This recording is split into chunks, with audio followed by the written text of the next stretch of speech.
talking to? What are you trying to prove to everyone else? Who is superior? How is your vision clearer than anyone else? Your head's in the sky, in flight, but you will crash and burn. But you will crash it!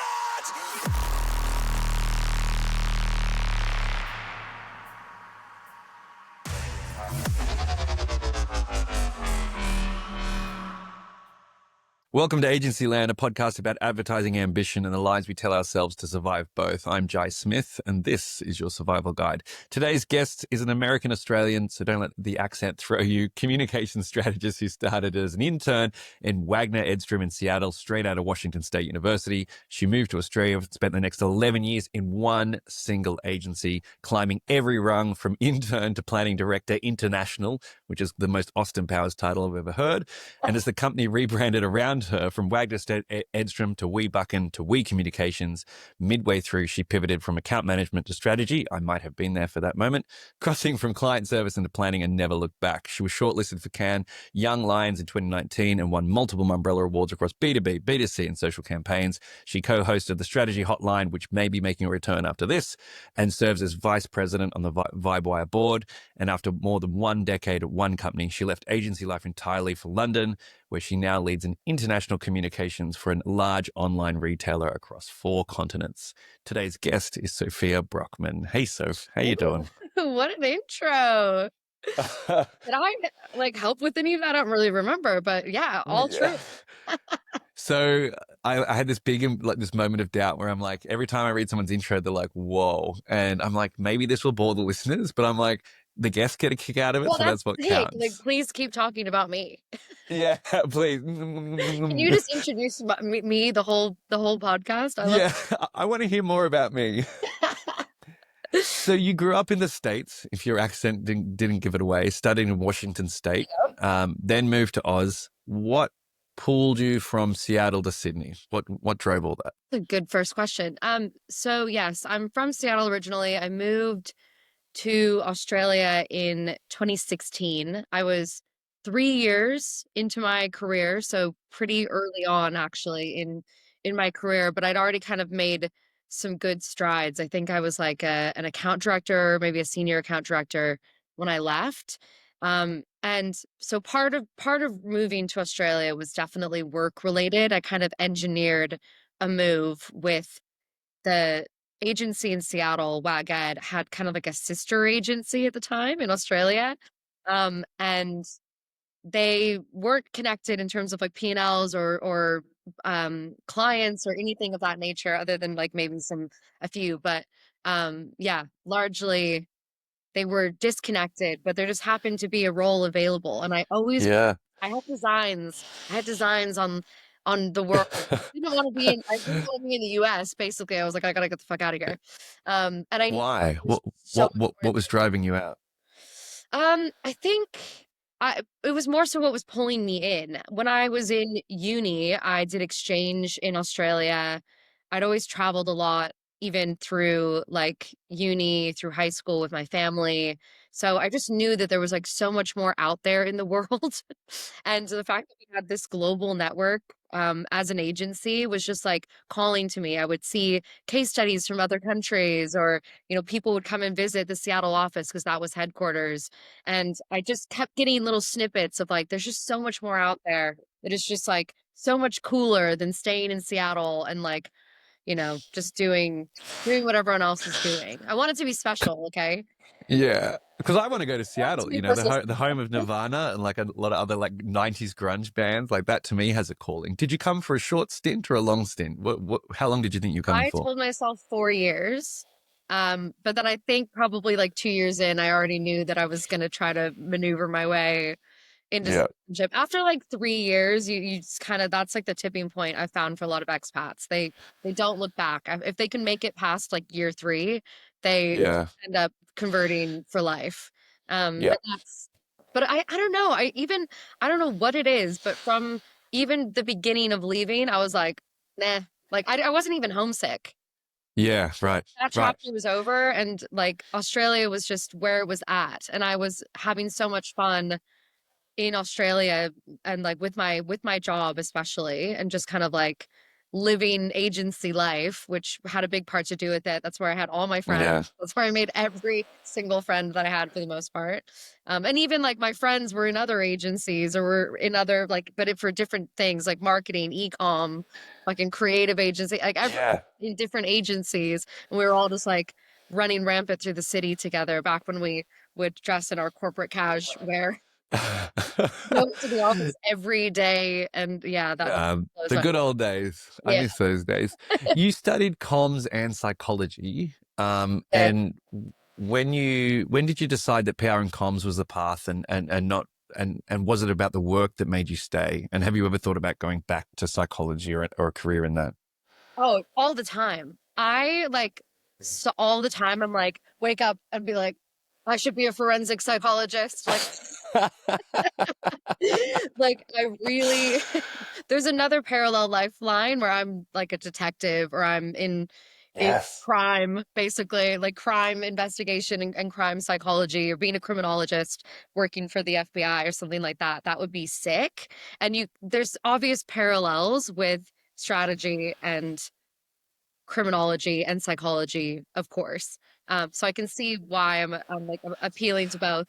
And yeah, I never considered a psychology career like strictly because the academic path was so intense that Yeah. I just didn't have the patience to go through and do all that. Now that I'm older, I'm realizing actually there's like many different ways to kind of like get into that.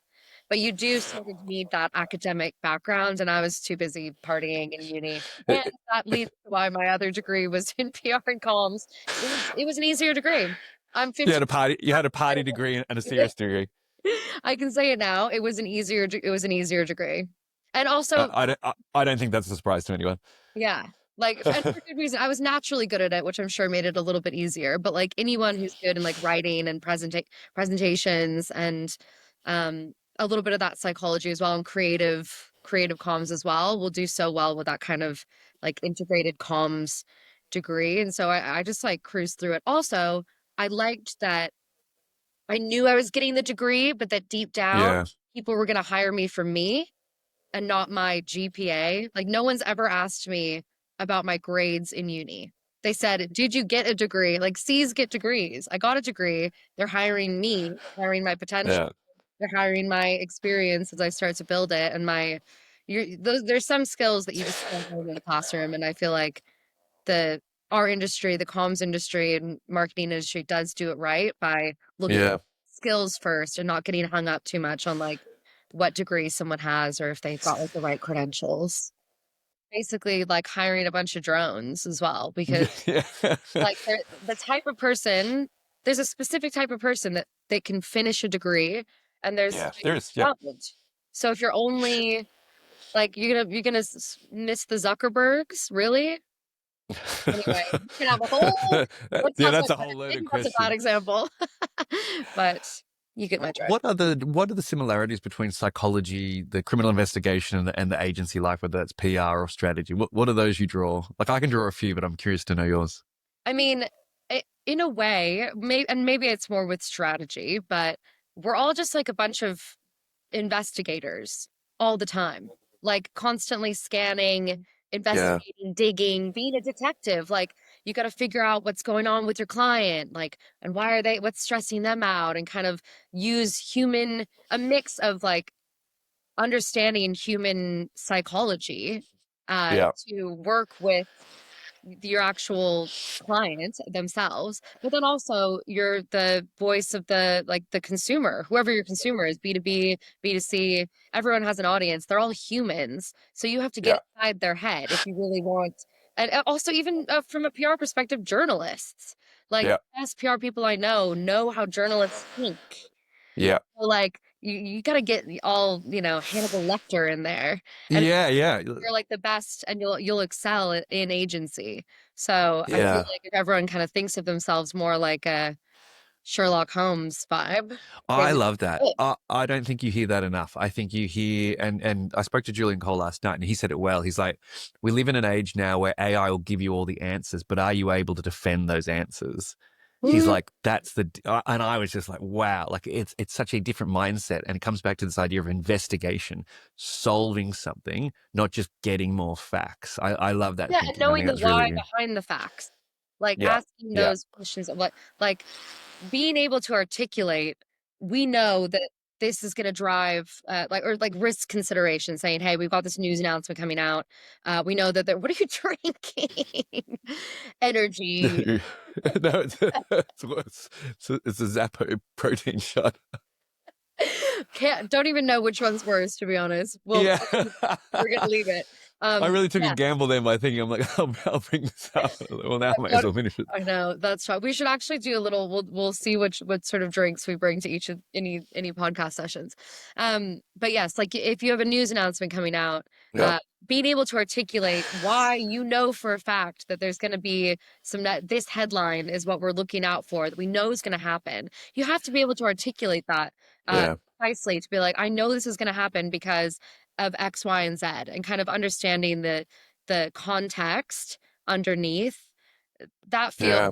that feels sciencey to me. That feels a bit investigative to me, and it's as close as I'll get for now. I don't know. You might see. Yeah. I might do my next career shift. Private It'd eye. be cool. That would be So awesome. Brockman, private eye. Yeah. With a Has little a good hat ring and a to pipe. it. Get a little Yeah. hat. Yeah. In 2019, you moved from account management to strategy, and that's where we met. I Mm. think that shift is probably the one I hear most often that people want to make. And they often think, I'm stuck in the account lane. I can't move over. First question is, what changed in how you see the work when you went from account management to strategy? And how did you change as a person making that shift? Oh, that's deep. How did I change as a person? I mean, in a way, I was able to become who I've always been because I was kind Yeah. of suppressing Yeah. a side of myself in Yeah. account Wow. management. I think I was really good with account management. Um, but when I became a strategist, it opened up like to the side of me that actually like is the most fulfilling and happy making. So I'll explain that like with account management, I feel like I approached everything with a lot of drive. Like the role Yeah. of an account manager is to move the work forward. Like that is so Yeah. crucial and important. They're a partner to the client. The client's objective is to get that work like done well and out there and like and to achieve goals. Like it's very Yeah. goal orientated. And when I shifted into strategy, the biggest thing that I noticed was like that you're actually stuck at the beginning a lot more. Like Yeah. instead of just like moving forward at all costs and being like, how do we make this happen? And it's very project management orientated, which is like the Yeah. side of me for sure. Um, Yep. like your greatest strength when you're doing strategy is actually like measuring twice, cutting once, like Yep. pausing at that beginning. Didn't you tell me something once about like drawing your string or something? I don't know. I could have. You said something smart one time, I swear. Yeah. Well, that one time What, smart thing I said about through like it. taking the time to draw back the arrow and aim it properly Yeah. or Yeah. shooting. So like account managers are like the ones that are really shooting the Yeah. arrow, but strategists have to be willing to slow down, which in agency Yep. can feel impossible and like Yeah. horrifying. Slow down and take aim for Yeah. the brief and draw that string back. Look at me with the metaphors now. Yeah, especially not being an archer, and here I am, Mr. Archery, and Yeah, but you know, get your bow you're out. right because you don't pull the arrow back until you think you're about to release it. So there's no point sitting there with an arrow drawn back, and because all your energy is expended, you give up your position if you're hunting, all these sorts of things. It's such a beautiful analogy for just stopping, pausing, observing, investigating, knowing where you are, where the target is. I really like that idea. Yeah, Amy. So that's a big change. And then in me, that really brought out a a side of me that was more introspective, thinking, really having to think through instead of just like do, thinking Mm. more, asking more questions, um, being open to outside the box, being comfortable with being uncomfortable, Yeah. being the like sometimes the one like that instead of normally I'm the one that's like, let's go. I'm very action orientated usually. Yeah. So actually having to be the one to be like, hold on, is this even the right question that we should be asking? Yeah. Like Yeah. on the actual brief should be challenged. Like this is not Yeah. there's something wrong with the brief itself, which is Yeah. first cab off the rank. Being that person like brought out so many good things, like gave some more balance to my action personality.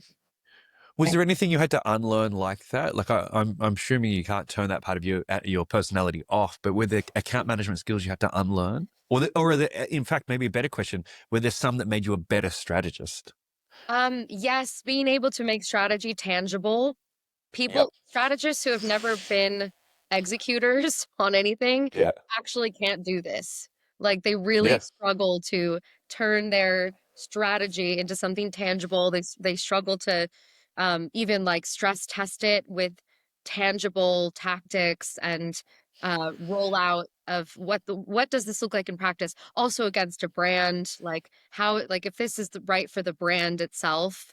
That's often a question that strategists like having the client in the back of the mind always. Sometimes I think a lot of us like will sacrifice brand alignment for the sake of like just the right killer insight and the right killer strategy route that like Yeah. would do the job. It would totally achieve what needs to be achieved, but it's like completely off brand. And when you come from account, you've been so close with the client and you're their like partner in crime that you just inherently think, like this is not right for them. I think that's something that plenty of strategists learn to do, but I think it's like implicit for so many people who come from accounts moving into strategy. And then the other thing about unlearning, you said, uh, I mean, unlearning the uh like the deadlines and the timeline and like that the client brief is sacred. Like Yep. that you're not allowed to touch it, that it has all the info, like they don't have enough information in them. Like Or otherwise, too much. yeah, like there wouldn't be enough, and there wouldn't be a job really for strategists. I mean, I guess we could do some Yeah. other parts of the process, but yeah, the like getting unlearning that like you don't actually have to take what they've given you. You can actually Yeah. like have the autonomy to be like, I know you said your audience was everyone, age 18 to fucking 40. Yeah.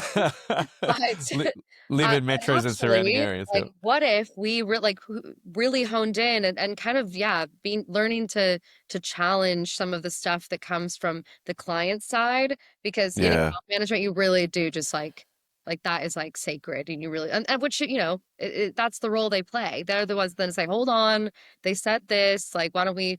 Sometimes they're the mediator that has to come between strategy and the client to be like the strategy Yeah. saying actually this could be a more targeted audience, which would give us better creative. You want all Yeah.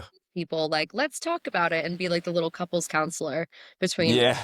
creative. In terms of those lessons that you learned in agency life, what were some of the standouts and who taught them to you? You, No. of course. As soon as I said that, I'm like, I that's know going to it's sound really something self-serving. like But so like I promise I'm not a brown noser right now, but you were there to teach me so much of my like you remember the lessons that you learn early on in your career so much. And so that's like immediately where my mind jumps to is um some of those like craft lessons that you gave me. I think let me think of, I mean, I quote you all the time, I feel like, and don't get too big-headed about it. But I think the way that you taught me to mine for insights and to kind of like go a level deeper and to uh, basically learn a bunch of frameworks of how to find yeah. insights, which are seriously like if you have 2 seconds to do something and all you have time for is to find a good insight, I really feel like that's all you need to Yeah. off a good idea. So the importance of like finding that insight, and then the need to basically like learn some frameworks for finding insights across the 4 C's. Culture. Oh my God, I'm being tested right now. I can't remember them. It's 10 p.m. There's definitely 6 of them. Yeah. No, there's, well, I like 4. Yeah, I know. I actually remember this Actually, I just conversation. remembered you tried to teach me 6, and no, I'm stuck with 4. The 4 that like I tried into, like looking for the context across those, and then like Yeah. flipping that into insights. But then also not being afraid to then like completely go rogue and break Yeah. that framework. I remember once being really frustrated with you because I was like, you said that I had to use these box these boxes, and you were like, oh my God, like you don't have to use boxes, they're just there to help you. Like I'm like I remember exactly this a teacher, conversation. and I Yeah. was like, "What do you mean we don't use the framework?" And or I'd see you breaking it all the time, and I'd be like, "You're Yeah. breaking your Yeah. own rules," and you'd be like, "Yes, Yeah. that's what you do once you get the second you get comfortable with frameworks, with methodologies, the Yeah. importance of breaking them and not being afraid to break them Yeah. helps you to like refresh as well. Like I found that with from you as well, like how you present things. This is the right way to like present strategy, and then you'd be like, but sometimes maybe you don't want to present it that way and you want to present it like this instead. And it's like that ability to just be willing to break out of the mold of, otherwise you basically turn a very creative process into like a mathematical equation, and that Yeah. strategy is an art, not math, unfortunately. And that's something that Well, I learned from you big time. because it attracts analytical minds that you then need to talk to be more conceptual. So It also speaks specifically to the type wise. of Yeah, strategy you and I do. that was so wise. Say that again for the people in the back. Well, it does. Like strategy attracts academics, analysts, engineering minds, but then you need to realize it's conceptual, it's abstract on purpose. Because if it's too specific, it doesn't give the creatives anything to work on. But if it's not specific enough, it equally doesn't give creatives enough to work on. It's like that movie. You're doing too much. Now you're doing nothing at all. You've got to do more than this. Yeah. But then also another like big thing that I've learned from a few of my bosses in that 11-year time, like I was very fortunate to have 2 main bosses. Can I say their names? Like, Yeah. so, Yeah. They'll probably be on. They'll be on. will that like scare them? I don't want to freak them out. No, Anyway, no, no. That'll my be on. the 2 other kind of like main leaders that I learned from, Nicole Provatis and Brian Amazing. Eastman, who are both longtime leaders at We Communications. And Brian is now the head of strategy for APAC, I think is his latest title. He's based out of Singapore. Nicole's moved to another agency just recently as their MD. But a lot of from what I learned from them as well, like something very that I learned from Brian was like some of the gravitas stuff that I think I was too early to learn from you, or I was just like felt like I need to learn how to fucking do strategy. And Brian has just gave me so many good talks about like the power of silence, like being able, like imagine the patience, imagine me for like 5 years of your life. I think that's how long he was my boss for. Like, I actually can't shut the fuck up. And he taught me the power of like being the last one to speak. Wait for someone to ask. Yeah. Then your voice becomes the most powerful in the room. And having that like stoicism, and then also not being afraid to let other, like, there's a lot of quiet confidence that not only helps you yourself selfishly, but also brings Yeah. the best in other people, because they're Yep. just, they know that like you're gonna have the final word on it. And so they feel free to like debate and discuss and talk about it without the pressure of like it takes off the pressure of who's gonna talk first when you kind of know who's gonna talk last.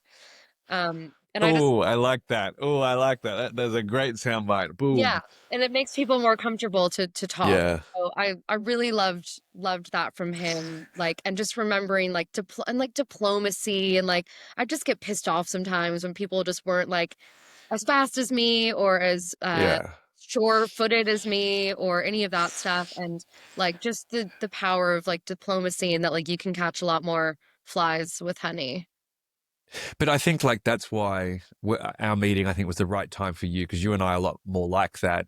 And like the whole premise of your good get better is because the lesson I needed to learn was to sit down, shut up. You're not the smartest person in the room, and let other people speak. Like that. That's where the frame came from. And I think you said it best. Me and Brian had the same job at Weber Shandwick and the same boss at Weber Shandwick, Oh my and then we God, had the same job at We Communications. But my that's God, we're true. totally different people. Honestly, it's like I'm a child of divorce, and my two Yeah. dads, like my Yeah. strat dads, are completely on opposite ends of the spectrum. Like it's There's a URL in that, like stratdaddy.com anyway. stratdaddy.com. That's you and But Brian's future. You'll have to I'll get have him to on. get Brian on, and I will definitely get Nicole on. I think I've already Yes. spoken to her, but yeah, like I think Nicole brings she's like a scalpel. Like she can just see 100 miles in front through 100 mil. Like she's just laser Yeah, it's focused, like a and it's just sharpshooter. Yeah. she's a marksman. She's not you and I. But those points on you've got, but I think it's not like you trade one for the other. It's like, when do you use silence? When do you know to let other people speak? When do you make sense? And when do you know, like Nicole would, like when do you know when to pull a bullet in something? Yeah. Because though it's not about doing one or the other, it's about recognizing what are my blind spots? How can I pad out and get these other communication skills, diplomacy skills, political skills, organizational strategy skills to make sure that my idea, my strategy, my point of view is heard, and know when to take your licks and know when to, die on a hill. Yeah. And Nick really gave me like like a thick skin as well. Like Yeah. she Yeah. taught me that like nothing is like I didn't ever take I'm lucky that I've never really taken anything personally at work. I think it's like a superpower of mine. Like I just Yep. remember that like none of this has anything to do with me whatsoever. Yeah. So I can like take brutal feedback and have stuff ripped apart. Thank God, because that's the nature of the strategy beast for sure. But like just having anything ripped apart and edited a million times, and Yeah. the ability to just like look at things from that lens and just be like completely like hygiene, like nothing gets past Nicole, and like Yeah. Yeah. Yeah. the buck stops with her. And Yeah. I Yeah. love And she takes responsibility and accountability for that. And that's what makes her a great leader. totally.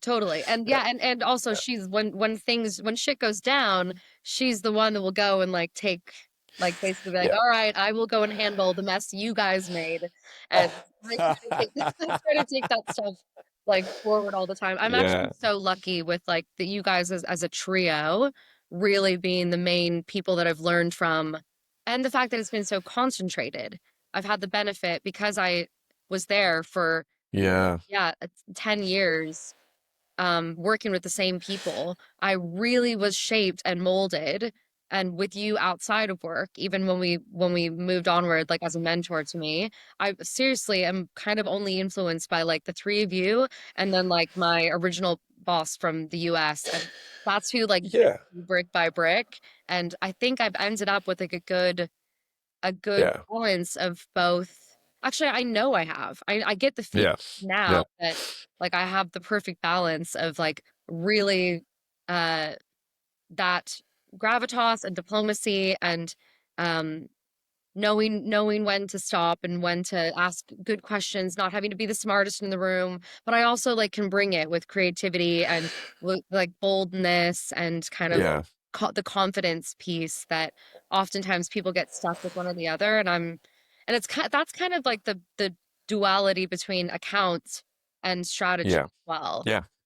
Yep. No, I fully agree. And I think, speaking of which, so you were there from intern to planning director international. I always think international was in the wrong spot of that title, but you never, Comma, in effect, you never left the zero to building. L. Where did the agency's sort of formal development fail short? And what critical skills did you have to build yourself to fill those gaps? Because agencies aren't perfect, but where did they let you down, and where did you build yourself up? I think the agencies are very good at like taking a good potential specialist and like forcing them to be a generalist. And I think that's a huge mistake that a lot of agencies make.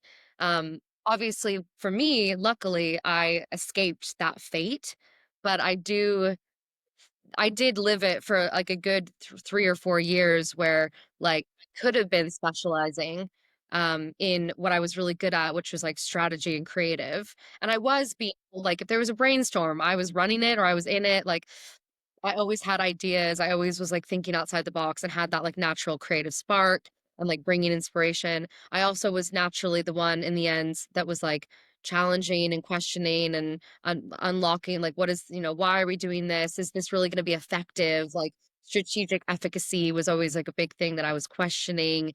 All those things. There was a good 3 or 4 years where I could have just like specialized if I was at like a different, like if maybe there's a better model, but we're all generalists, and I just can't help but feel like I was doing, like, media pitching and, writing a lot of, like, press releases and long tail, like, text-based plans, which anyway, that's kind of funny. But at the time, like, I am not a detail-orientated person by nature, and so, like, that's not actually my strength, and then I'm also not really a people person, so I fucking hated media relations. I never Yeah. and, like, I didn't care about getting coverage, like, it didn't excite me the way, like, some people do. Like, some people love their coverage, that is, like, a huge because it's, like, it's their pride and joy, they, like, print Yeah. it out and shit. I never printed out anything, like, it was totally wasted on me, and it's so in Yeah. hindsight, I'm like, I really wish they would've just, like, put me into where I belonged Yeah. sooner, Yeah. and less so me, I honestly I got so lucky in agency. Like, I feel like you're Yeah. gonna interview a lot of people for the series that have, like, trauma, and I can be a foil to that a little bit because I actually got out of agency unscathed and don't have a lot of issues with the, like, the way that it all went down. Like, by the time some people have agency, they're, like, completely broken, and I was like, "You know what? I actually, met where a lot of people were forced to leave for career progression, I got given opportunities. I just, like, managed to slither through like a slimy little snake."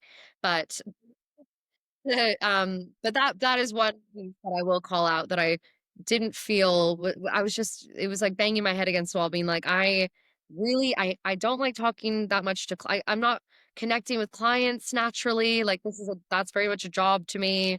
I'm not loving going to these like media events and like schmoozing with journalists. This feels like work and it feels like a total drag. Like I'd rather be behind the scenes, like researching and writing and crafting and like creating something that, that I can see come into existence. So yeah, I see it a lot in a lot of people.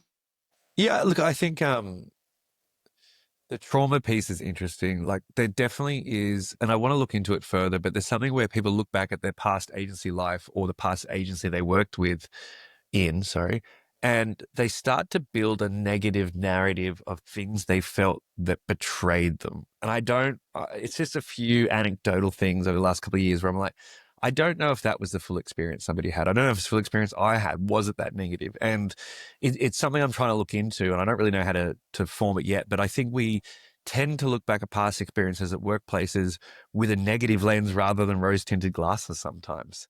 That is And it's very just, true. Like everyone yeah, seems to look back at agency like and it destroyed them. Hot take, I really feel like agent a lot of times agency people like do it to themselves. yeah, yeah, Like you're doing it to yourself. I think a lot of it actually comes from them instead of the agent. Like agency, I would say now that I'm on in-house, I can tell you agency is absolutely harder. Like yeah, it's longer hours, it's juggling more things, but you do have a choice. And I think agencies do such a good job of crafting the identity. Like they do a really good job around culture. Like they nail bringing people in and like making them a part, making them all feel like camaraderie because they're like good trauma bond so that you yeah, like you need loyalty. You want them to yeah, stay and you need them to be like they're gonna be working in the trenches together on like some crazy yeah, shit like 7 different projects at once. Like there's no time to not be bonded. So I feel yeah, like sometimes yeah, the reason why people get so traumatized by agency is that they really lose their identity. It's really easy to lose yourself in a yeah, in an agency because it feels like your whole life. and it's like designed to feel like your whole life. All your friends are from there.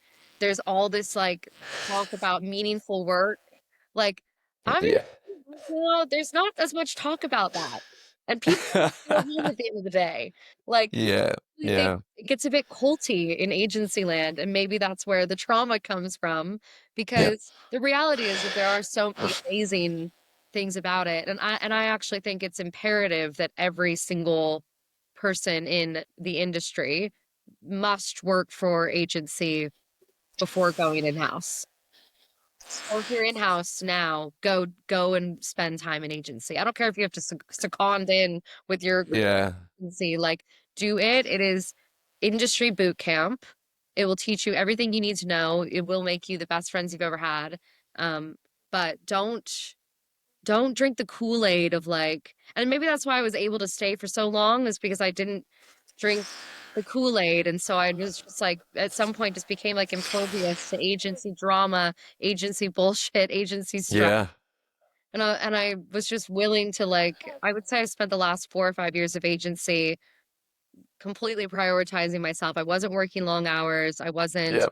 thinking, No, good. feeling like, oh my God, what if it doesn't happen? I was like, if it doesn't happen, then like that's above my pay grade, buddy. Yeah. Yeah. Yeah. Like, this is No, a I love that. job. PR, not So ER. when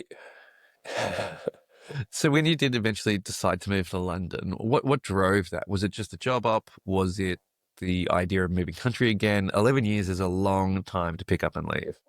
I know. Well, I was in total in agency for 13 years. Or yeah, I think I was in Australia only for like 9 years or 10 years. Right.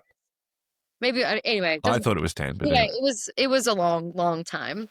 And look, the reason I moved was more personal. I got my Australian citizenship, which is why I'm an Australian American officially. Hyphen. I'm a hyphen. Hyphen. Definitely don't sound like it though. But yeah, after I got my citizenship, it opened up a bunch of visas for the Commonwealth, the good old Commonwealth that Americans don't have access to. Oh, right. Includes a visa that's a 3 years full working rights, not tied to a company. And that was very appealing to me, having done Yeah. the visa process. I mean, part of the reason, full transparency, why I stayed with one agency for so long is because I had Yeah. to, because my visa was tied to them. And at a certain point, you're so close to getting permanent, like you have to be with a certain company for a certain amount of years to get Yeah. permanent residency. And so where a lot of my friends I saw who'd left were like, shit, now I have to stay with this other agency that's even worse for 3 more years in order to get my PR. I was like, I'm sticking with this and getting my Yeah. PR. And I just got lucky that at the same time, I was also like getting some really good ops, like moving into strategy. Um, Yeah. once I once I saw that I had this 3 year no strings attached visa, and it's age restricted. You have to be under 35, and I was 30. Really? Yeah. Have I never told you this? This is classic me. This is purely logistical strategy. Yeah. Like, I was like, I have Here to. you are. If, I'm not analytical, but I did, on the yeah. other hand, you're I didn't even stop to engineering a think if I'd visa. even want to live in London. I was like, well, I must because I've got the visa. Yeah. But that's kind of what's planted the like grain. And when I was in my strategy director, international role, I did a lot of work in the UK. I saw Yeah. how cool, like, there's so many brands hubbed out of London specifically. They're awesome. And also London's just like such a gateway to the rest of Europe and I love to travel, and I have so many friends that are based around here. So it was really just personal that I was like, man, if I don't go now, I literally can't unless I do it with a job. And then I'm Yep. tied to that job, golden handcuffs. So I said, fuck it, and just decided to move, even though I had like a really good life. You had a great life. Yeah. Oh, and then I decided to move, but I also got redundancy. And that was like the perfect storm, because then I got like the fallback gardening leave and stuff to be able to Yeah. go. And Yeah. Interesting. so like honestly, stars aligned to come over here. And I was Yeah. so glad that I did, because I know that I'll probably end up back in Australia. And now having worked in a much larger market for the first time, because in Seattle I was really, it was just really different. I was so early in my career. I'm in a huge Yeah. market now with big brands, big stakes, like bigger Yeah. budgets. And Australia is smaller, and it does have like kind of a smaller bubble Yeah, absolutely. to work within. And obviously there's APAC, which is like pretty exciting, and a lot of stuff is hubbed out of Australia, but But yeah, that I'm we experiencing get it. You're London. too good for us now. Yep. Yeah, yeah, yeah. I'm just glad that I'm experiencing like London industry life. It's cool. What skills transferred you out of agency into client side, and which skills didn't serve you? Ooh, I mean, I felt so well prepared. I felt like coming from agency to client side. The one thing that I'm not super across is like some of the really operational stuff like budgets and goal setting and reporting, which is Like quite like funny. OKRs or Like something? reporting back, yes, yeah, like Yep. not measurement, reporting, No, no. Yeah, yeah. reporting, like Yeah. all the like I was great at measuring, but then I was never the one that actually input the stuff into like the minutia of the operational demand that the in-house role takes. Like, Yeah. man, it honestly, this is why agencies will never die, in my opinion, because like you just really do. You are a glorified project manager when you're internal. Like, and especially my role because I'm it's kind of like a hub role across international. So a lot of what I'm doing is air traffic control and Yeah. setting, Yeah. setting and and goal setting and there's like a million different systems. Like this goes in that platform and this goes. I saw like a meme once that was like, "Hey, can you spatchcock my news poll into my?" And I was Yeah. like, I never got that. I never got Yeah. I'm like, oh my God, it's true. There's like 20 different platforms that we're using for different things. It's crazy. Yeah. So that was where I was like the rustiest. And also just yeah, managing. I never got to that kind of like really commercial level, Mm. where I wasn't just managing like kind of like my own budgets and invoicing coming in for Yeah. strategy, where like it's like an entire and managing agencies. I'm like Yeah. like honestly, coming from agency doesn't really help you to manage your agency. Like No, you as I've learned, as I've learned for 7 years, you can do whatever you want in an agency. You can get the keys to it, and then you just drive it off a fucking cliff. exactly. So yeah, but then I mean, what served me well, like I think that uh, if, like I am optimal efficiency. I'm so quick, and and I don't need to be, which is great. Um, so being like having the luxury of slowing down when I could go faster, like my slow is already, or my slow is already someone else's fast. So I always kind of feel like on top of it, and and it also trains you really well to work like the full like I don't get distracted because I'm used to having to like if you get distracted in agency, you're going to be working till 10 p.m. Like, you have to smash that shit out. You're on every single day. There are no off days in agency. Like, you might be dying of a hangover and you're just like coming up with the best deck you've ever written. Like, it's honestly incredible. I look back, and this is why it's like scary to think about the idea of going back to agency someday. I'm like, I don't know if I could, dude. But yeah, that I would say speed, and then also um the something that I've had to put my hat back on is that from the account management side of things, like the mind of the client, like thinking brand centric, and really being able to do that is crucial when you're in house. You have to be the brand, think of the brand, like live and breathe it, and inherently understand to be able to write like that, like them, to be able to anticipate what leaders that informed that culture need out of your materials, so you can get stuff signed off, so you can get that yes.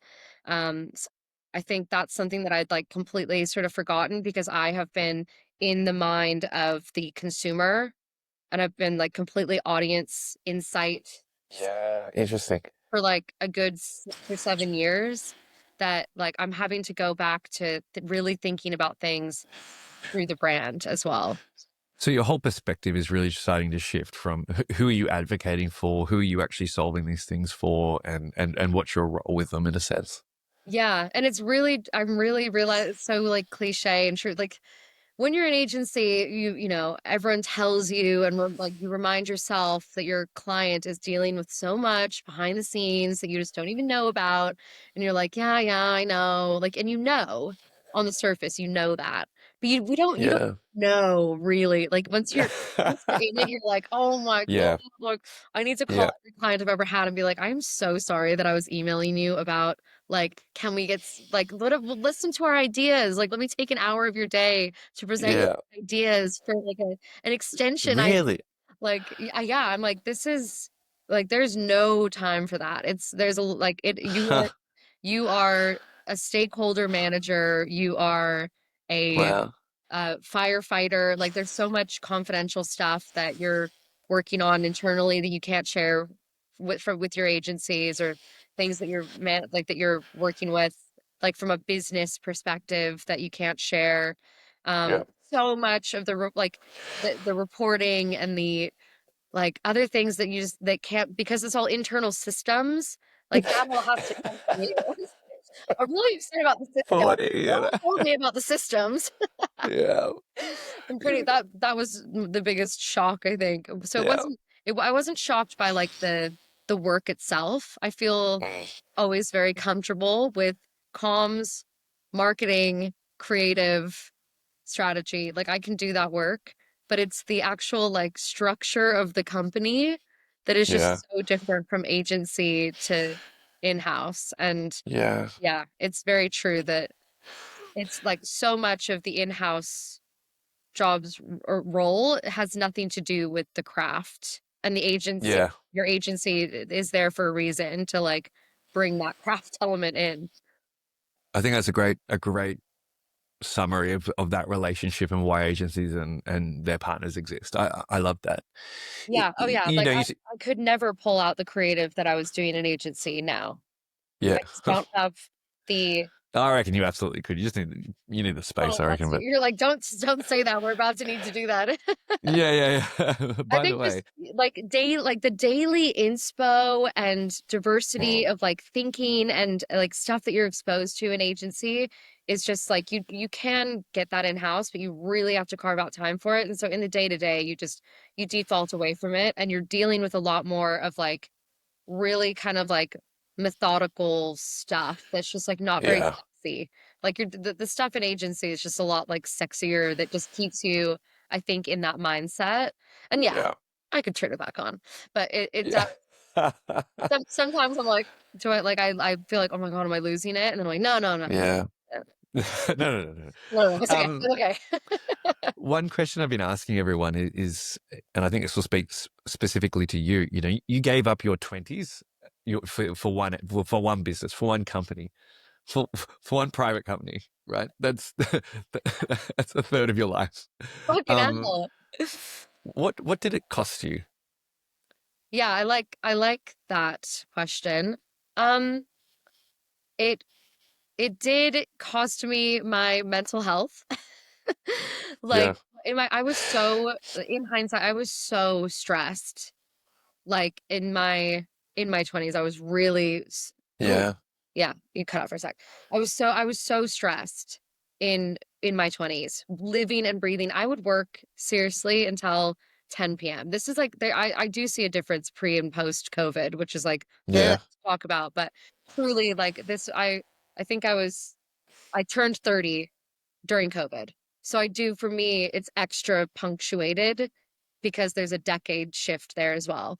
And pre-COVID, I was working till 10 p.m. I was working like 60-hour weeks. I was nonstop living, breathing work. I was really, really deep into work. And all my friends came from work. Like if we weren't working together, we were partying together, we were hanging together. And when you're hanging out together, you end up talking about work. yeah, Like yeah, be like, oh, and like, were you working on that? I'm like, oh, how did that work? Like, how did that project come out? Like, you just start to live and breathe it. So I would say the biggest thing that I gave up was just like my like health and well-being, really. Yeah. Like I Yeah. think that's like I didn't ever go to the gym, or if I did, it was like pure like stress, like like Yeah. not good for your nervous system. Like I remember once like we had like an offsite where they like had to remind us to breathe. Like they took us through like breathing exercises. So they were like, we think everyone's hyperventilating constantly, which is very Yeah. true. I wouldn't say I sacrificed though like my experiences. Like even though I for some reason, even though I was working like crazy hours, I packed other stuff in so Yeah. much. Maybe because I was an expat, so I had a sense of like newness, and you also have a little bit of a sense of like urgency because you kind of think you don't know if you're going to stay or not. Yeah. Whereas when you're from somewhere, like you just feel like you've got forever, so you don't like really prioritize going out and doing stuff. Um, but I really feel like the agency life actually contributed to my like sense of experiencing Australia because I was Yeah. out with Aussies and with English, and like that felt so fun and cool to have friends from like different nationalities. And I was Yeah. people all the time. I was going to industry events and like networking shit. I was inventing like side stuff all the time. Like we did our podcast. We like just little things like that. I have so many examples of, and that all honestly is tied into that agency life. And I think it's like if you want something done, give it to a busy person. I was like getting so much shit done outside of work because I was so busy at work that it put Yeah. this level of like go, go, go, go, go. I'm kind of grateful for that because otherwise, like now that I'm living a slower pace, I do find it harder to actually like pursue some of my like things that I want to achieve because I think like like you just lose momentum Yeah. and you can't like get all your momentum back. I really Yeah. feel like if yeah, I do the most socially or for my passions or like curating like Yeah. side hobbies and shit when I'm busy at work too, which is Yeah. just so kind of weird to think about, but There must be some paradox or some law named after that, right? Because I definitely feel the same. When I'm doing nothing, I'm doing nothing. When I'm doing too there's a much, I can add physics. some more things. What's in motion stays in motion. Newton's law. Oh, there we go. All right. All right. Smarty pants. God. Like that. That's No, I probably didn't. don't quote me on that. Anyone Yeah. listening? I quickly Like like chat GPT this stupid shit. bitch. Yeah, that's but I think sacrifice wise, maybe I'm an anomaly, but I really feel like I didn't sacrifice that much. I know a lot of Yeah. people who feel like they sacrificed like everything. They're like, you know what? Maybe another thing that I sacrificed was my relationship at the time. Yeah. There's a hot take. I had a Yeah. boyfriend, That, like, I mean, he was a dick anyway, and like, I don't think we were right together, but we definitely weren't spending any time together because I was working or I was like with my friends from work doing other things yeah. outside of. So I have heard that it's like really hard to maintain relationships. I thought you were about to say date me, like as in date you. I was I like, have what heard was that that? that I'm undateable. Let's put that out on public. No, just that it's hard Final question. What's your, maintain. Like I have oh, no idea how people have family and kids. I don't understand that either. Yeah, I'm I still wrestling with on that at the here moment. that has a spouse and children, and Yeah. them explain. And heaps of people do, and literally they're going to. So I'm looking forward to that as well. Oh yeah, Um, good. I'll watch that for sure. what's the one bit of advice you've got for anyone starting out in their career? My best piece of advice would be to start an agency because you're not going to go the other way. Um, and for better or worse, like both bad and good, your agency experience will shape your industry, like who you are in this industry and where you're going to go. You might not be cut out for it. Do your 2 years, realize you're not cut out for agency and move on. But do those 2 years at least to experience what it's like to get on that side of things because you'll never be closer to like the craft, the creativity. You'll never be around like cooler people, like all the bad bitches are in agency. And the one I mean, it's true. The older that you get, like the people who are older that manage to like stay in agency are like the ultimate baddies because they're still there. Like, so learn from them and like get access to those people so that you can then like when you do go brand side, as many people often do, you've got all those people in your back pocket to like keep you honest, to work with.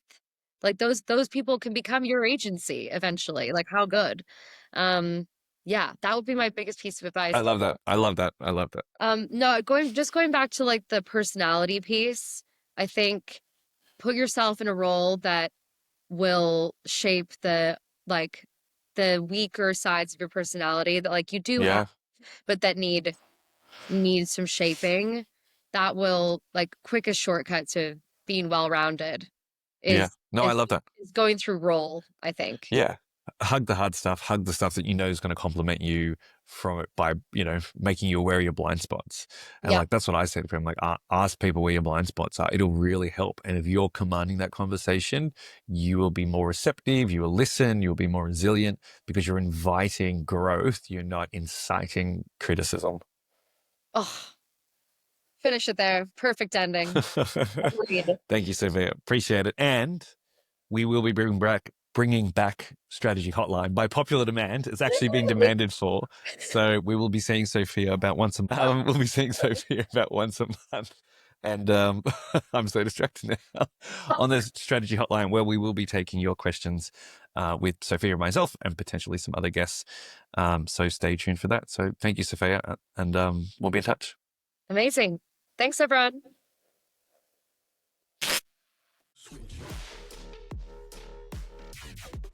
Agency Land, a Survivors podcast, is hosted and produced by me, Jai Smith, founder and head of creative and strategy at Double Star Co. Our intro track, Crash and Burn, featuring North Lanes by Phase One, used with the kindest of permissions from Fat Cat Music. Special thanks to Carla Munn and Jaron Norton for the art, design, and motion. If you enjoyed this episode, subscribe wherever you get your podcast, leave us a review, and share it with somebody navigating agency life. Until then, you're good, get better, and stop asking for things.